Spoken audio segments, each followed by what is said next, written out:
네, 반갑습니다. 국민연금공단 청렴교육 강사 윤영서입니다.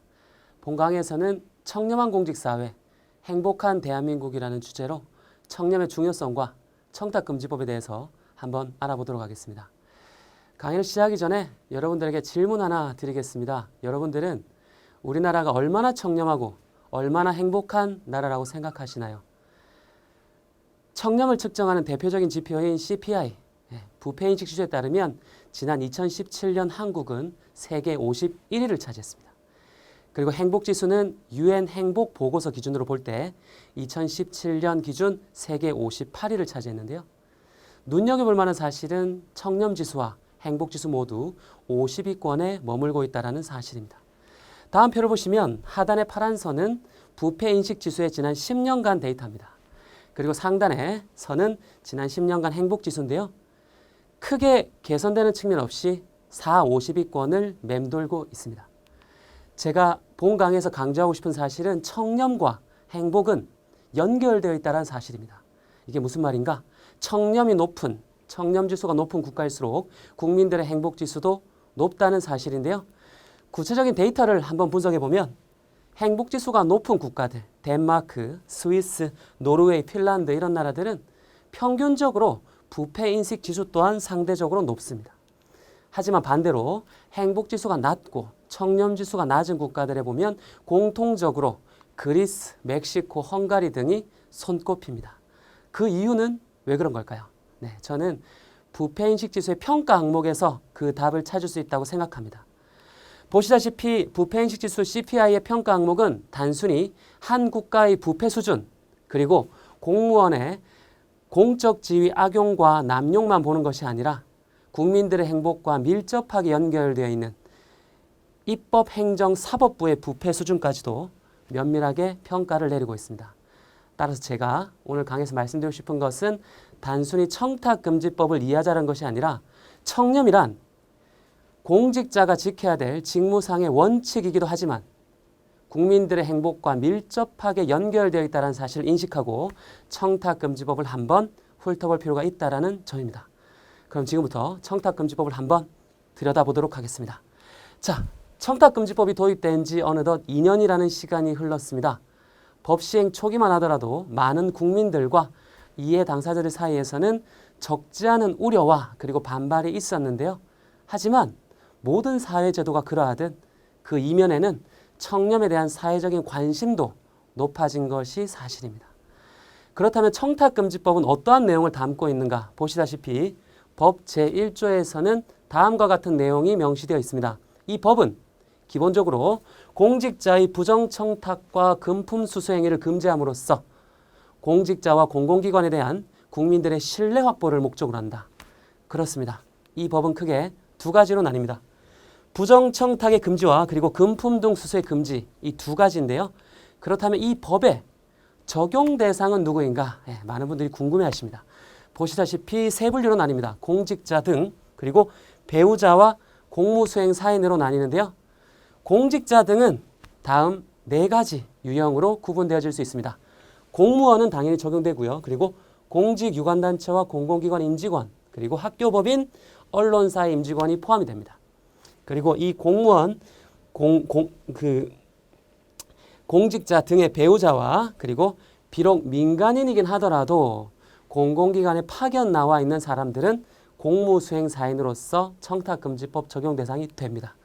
그럼 제가 간단한 질문 하나 드려볼게요. 다음 중 청탁금지법 적용 대상이 아닌 것은 몇 번일까요? 네, 쉽죠.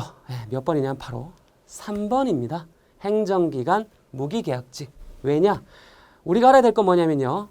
무기계약직과 기간제 근로자의 경우에는 공직유관단체나 공공기관 소속은 청탁금지법 적용 대상이 맞습니다. 하지만 많은 분들이 궁금해하시는 사항이 뭔가 행정기관에 소속된 무기계약직과 기간제 근로자는 신분상 공무원 혹은 공무원으로 인정된 자가 아니기 때문에 청탁금지법의 적용 대상이 되지 않습니다. 그리고 민간인이지만 공무수행사인은 적용 대상이 된다는 거 알고 계시면 좋을 것 같고요. 자, 그렇다면 이제 대상을 알아봤고 부정청탁 행위란 무엇인지 한번 알아보겠습니다. 법 제5조를 보시면 다음과 같은 내용이 있습니다. 누구든지 직접 또는 제3자를 통해서 공직자에게 부정청탁 행위를 해서는 안 된다. 총 14가지 부정청탁 금지 행위가 있는데요. 우리가 알아야 될 사실은 뭔가 부정청탁 행위가 실현되었는가가 중요한 것은 아닙니다. 청탁 행위 자체를 문제시하는 것이 바로 청탁금지법이라고 할 수 있는데요. 그렇다면 부정청탁 행위 14가지 한번 알아보겠습니다. 많은 분들이 잘 알고 계시겠지만 일단 인허가 그리고 행정처분의 감면, 인사개입 이외에도 총 14가지 대상 직무가 있는데요. 우리가 알아야 될 사항은 뭔가 내가 공직자라면 내가 하고 있는 업무와 그리고 청탁금지법에서 규정하고 있는 부정청탁 행위가 어떻게 저촉될 수 있을까를 한번 확인해 볼 필요가 있습니다. 그래서 한번 14가지 대상 직무와 본인의 업무를 한번 크로스 체크 해볼 필요가 있고요. 중요한 사실은 뭔가 금지 행위만 있는 것은 아닙니다. 국민들의 정당한 권리 주장을 해소하기 위해서 다음과 같은 예외 사유 7가지를 명시해 두고 있습니다. 보시다시피 법령과 기준에서 정한 특정 행위 그리고 공개적으로 행위를 요구하거나 이외에도 사회상규에 위배되지 않는 행위까지 총 7가지 사유를 규정해 두고 있는데요.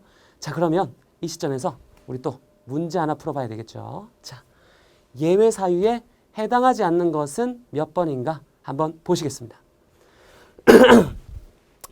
자, 조금 헷갈리는 부분도 있는 것 같은데요.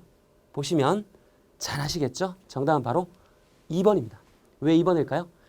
비공개적으로 특정 행위를 요구하는 것은 부정청탁 예외 사유에 적용되지 않습니다. 공개적으로 공익의 목적으로 요구되는 사항은 예외 사유에 해당하지만 비공개적인 것은 적용되지 않는다라는 사실을 알고 계셔야 될 것 같고요. 만약 부정청탁 행위가 발생한다면 어떤 문제가 발생할까요? 네, 형사처벌 혹은 과태료 처분을 받을 수 있습니다. 보시다시피 직접 부정청탁을 한 자는 제재가 없습니다. 하지만 제3자를 통하거나 위하거나 그리고 그에 따른 직무를 수행한 공직자는 그에 따른 법령에 의한 페널티를 받게 되는데요. 제가 저희 공단에서 발생할 수 있는 하나의 사례를 좀 설명해 보겠습니다. 자, 민원인 A가 있습니다. 민원인 A가 개인적인 편의를 위해서 담당 과장 D에게 직접 행위를 요구한 것이 아니라 그 부서 타 부서 부장 B에게 제3자를 통한 청탁을 합니다. 그리고 B는 C에게 제3자를 위한 청탁을 하고요. 그에 따른 업무 지시에 따라서 해당 행위가 이루어졌습니다. 여러분이 보시기로 이 A, B, C, D 4명 중에 부정청탁 행위에 저촉될 만한 사람은 누구일까요? 네. 4명 모두 다가 적용이 되겠죠. 네. 하지만 제가 여기서 강조하고 싶은 측면은 뭔가 만약 여기에서 담당 과장 D가 그럴 수 없다라고 거절 의사를 명백히 표명한다면 여기서 문제는 조금 달라집니다. A, B, C는 과태료 혹은 형사처벌 대상이 되지만 D는 제재 대상이 아닙니다. 우리가 이해해야 될 것은 무엇인가? 우리가 공직을 수행하면서 혹시라도 부정청탁 행위가 발생한다면 첫 번째로는 거절 의사를 표명하셔야 됩니다. 그리고 두 번째는 재차 청탁이 들어올 때 반드시 구두 신고가 아니라 서면 신고를 소속 기관장에게 하셔야 합니다. 그리고 이러한 신고를 받은 소속 기관장은 수사 필요성이 있을 경우에는 수사기관에게 통보를 하고 그 이외에 해당 공직자에 대한 직무와 관련해서 조치가 필요하다면 인사조치까지도 가능합니다. 자, 그러면 간단한 문제 한번 풀어보겠습니다. 대응 조치로 잘못된 것은 몇 번일까요? 네, 제가 여러 번 강조했습니다. 구두 신고는 될까요? 안 될까요? 네, 안 됩니다. 반드시 재차 청탁이 들어올 때는 서면 신고가 원칙입니다. 그리고 가급적 청탁 행위에 있어서는 무조건 거절 의사를 표명하시는 것이 가장 중요하다는 말씀을 드리고 싶습니다. 자, 그럼 다음으로 부정청탁 행위에 이어서 금품 등의 수수 금지에 대해 한번 알아보겠습니다. 자, 우리가 금품 수수에서 알아야 될 건요, 딱 2가지입니다. 금품 가액이 100만 원을 넘는가 안 넘는가, 그리고 해당자와 직무 관련성이 있는가 없는가입니다. 자, 우선 공직자 먼저 보겠습니다. 공직자의 경우에는요, 누군가로부터 금품을 받았다. 해당 금품 가액이 100만 원을 넘는다면 무조건적인 형사처벌 대상입니다. 하지만 100만 원을 넘지 않는다면 직무 관련성이 있는 경우에만 제재 대상이고 직무 관련성이 없다면 제재 대상이 아닙니다. 자, 그럼 배우자를 한번 볼까요? 네, 공직자의 배우자. 보시면 100만 원이 넘는가 안 넘는가는 중요하지 않습니다. 배우자에게 중요한 것은 직무 관련성이 있는가 없는가. 있을 경우에는 100만 원이 넘을 경우 형사처벌, 넘지 않는다면 과태료 처분입니다. 그리고 직무 관련성이 없다면 금품을 수수하더라도 상관이 없다라는 사실 알고 계시면 좋을 것 같은데요. 자, 그렇다면 금품 수수에 있어서 앞서 청탁 행위에서도 예외 사유가 있었는데 금품에서도 혹시 예외 사유가 있지 않을까요? 한번 보겠습니다. 모든 금품 수수가 금지되는 것은 아닙니다. 예외 사유를 법에서는 크게 8가지로 분류해 두고 있는데요. 자, 1번. 공공기관이나 상급 공직자가 제공하는 금품 가능하죠. 하지만 하급자가 상급자에게 제공하는 것은 불가능합니다. 그리고 두 번째, 흔히 아는 3호 10의 개념. 네. 식비, 선물, 경조사비 3호 10이었는데요. 올해 초에 법이 개정되면서 자, 식비, 음식물은 3만 원 그대로지만 자, 선물은 농수산품의 경우에 10만 원 가능합니다. 그리고 축의금, 조의금 5만 원까지지만 화환과 조화를 덧붙인다면 10만 원 가능하니까요. 변경된, 업데이트되는 법령들은 한번 확인해 보시면 좋을 것 같습니다. 이외에도 정당한 권원, 그 다음에 친족, 아니면은 각종 모임에서 제공되는 경우와 기타 사회 상규에 어긋나지 않는 법령들은, 금품들은 가능합니다. 네, 그 사실 알고 계시면 좋을 것 같고요. 우리가 공직자가 금품 수수에 있어서 가장 조심해야 될 부분은 외부 강의입니다. 많은 분들이 조심하셔야 될 부분인데 직무를 수행하다 보면 외부의 토론회, 세미나 아니면 강의, 강연을 하는 경우가 많은데요.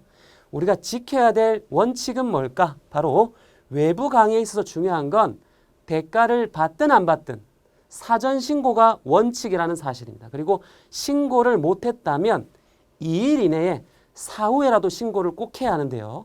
그렇다면 여러분, 신고를 했다면 금품 가액이 얼마가 되든 상관이 없는 걸까요? 아닙니다. 그건 아니죠. 다 아시다시피 외부 강의 상한액이라는 것이 존재합니다. 강의 시간에 따라서 그리고 신분에 따라서 상한액은 정해져 있는데요. 사전 신고를 하더라도 이 가액 이상을 받거나 신고하지 않고 가액을 수령했다라고 한다면 법에 따라서 500만 원 이하의 과태료 처분이 될 수 있습니다. 그 사실 알고 계시면 좋을 것 같고요. 조금 정리해서 우리가 한번 되짚어 보겠습니다. 자, 부정청탁을 받았다. 어떻게 하면 좋을까요? 아시다시피 거절이 우선이고요. 재차 청탁을 받을 경우에는 반드시 서면으로 신고를 해야 됩니다. 자, 그 다음 금품은 뭘까요? 금품은 받는 즉시 거절 또는 반환을 하셔야 됩니다. 그리고 반드시 이것도 서면 신고를 하셔야 되고요. 외부 강의의 경우에는 사전 신고가 원칙입니다. 대가를 받든 안 받든 사전 신고가 원칙이고 지체 없이 반환을 하시되 혹시라도 신고를 못 하셨다면 2일 이내에 반드시 신고를 하셔라 말씀을 드리겠습니다. 제가 청탁금지법 강의를 하면서 마지막에 꼭 강조해서 전달하는 메시지가 있습니다. 바로 진인사 대천명이라는 한자어를 통해서 청렴에 대한 메시지를 전달하는 건데요. 오프라인 강의에서는 같이 구호를 외치듯이 하지만 온라인 강의다 보니 제가 그냥 구두로 전달해 보겠습니다. 진인사 대천명. 자, 볼게요. 진, 진심과 사심을 구별하고 인, 인간관계에 휘둘리지 않으며 사, 사리사욕을 채우지 않는 대, 대의를 쫓는 공직자만이 천년을 이어갈 명품 대한민국을 만듭니다. 누군가 그런 말을 합니다. 청렴 지킨다고 뭐가 바뀌나? 그렇지 않습니다, 여러분. 공직자의 작은 선행과 그리고 매뉴얼, 청탁금지법에 대한 올곧은 원칙이 규정되어질 때 청렴의 가치가 높여진다면 국민들의 행복도 높아질 것입니다. 우리 사회는 조금은 더 나아질 것입니다. 전국에 있는 모든 공직자들과 그리고 국민들이 청탁금지법을 숙지하고 우리 사회가 조금은 더 명품 대한민국이 될 수 있도록 다 같이 노력해 갔으면 좋겠습니다. 이만 강의 끝마치겠습니다. 고맙습니다.